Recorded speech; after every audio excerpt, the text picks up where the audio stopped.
Alors, c'est pas évident de tomber sur le résultat idéal en travaillant d'abord sur le cheval, puis sur le décor.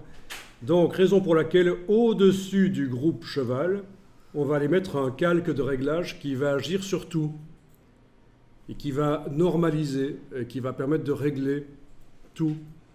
Donc, la procédure, ce qu'on a faite, c'est la bonne, régler les éléments séparément, mais en plus, à la fin, il faut mettre un calque de réglage qui va servir à régler tout.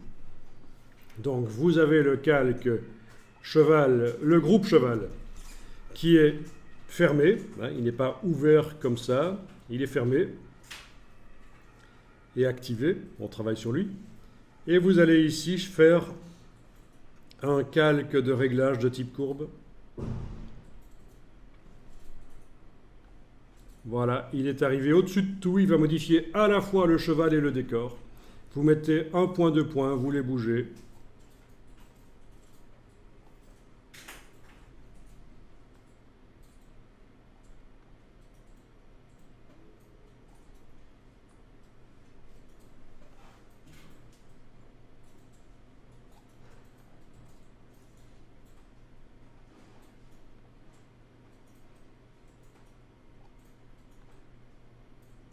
Au niveau des couleurs aussi, si vous voulez.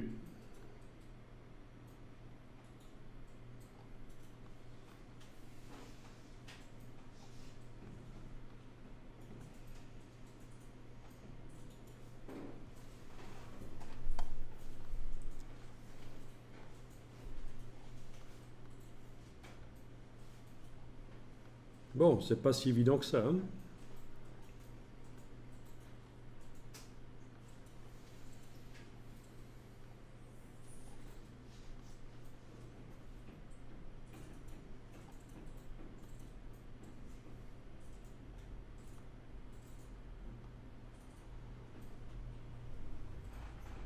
Voilà. Donc vous avez encore l'occasion de changer l'ambiance colorée et le contraste, mais cette fois-ci surtout.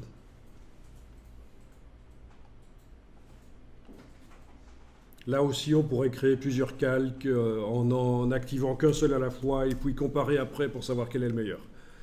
Toujours le même principe, ça dépend du temps que vous avez aussi pour faire les choses. Alors, astuce, si votre travail est destiné à l'impression sur papier, vous avez toujours intérêt à ce que ce soit trop foncé plutôt que trop clair. Bon, l'idéal, c'est d'avoir la bonne intensité lumineuse, bien sûr, sur le papier. Mais il n'y a rien de pire qu'une image qui est trop claire sur le papier. Il vaut mieux que ce soit trop foncé parce que ça donne de la densité et c'est plus acceptable qu'une image qui est fadasse, trop claire.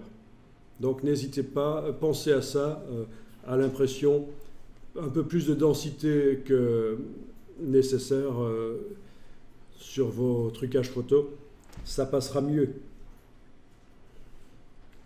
Mais normalement, on peut contrôler l'impression, bien sûr, mais malgré tout, d'une manière générale, je conseillerais pour les retouches de faire un peu plus foncé que ce que vous feriez pour un affichage sur écran.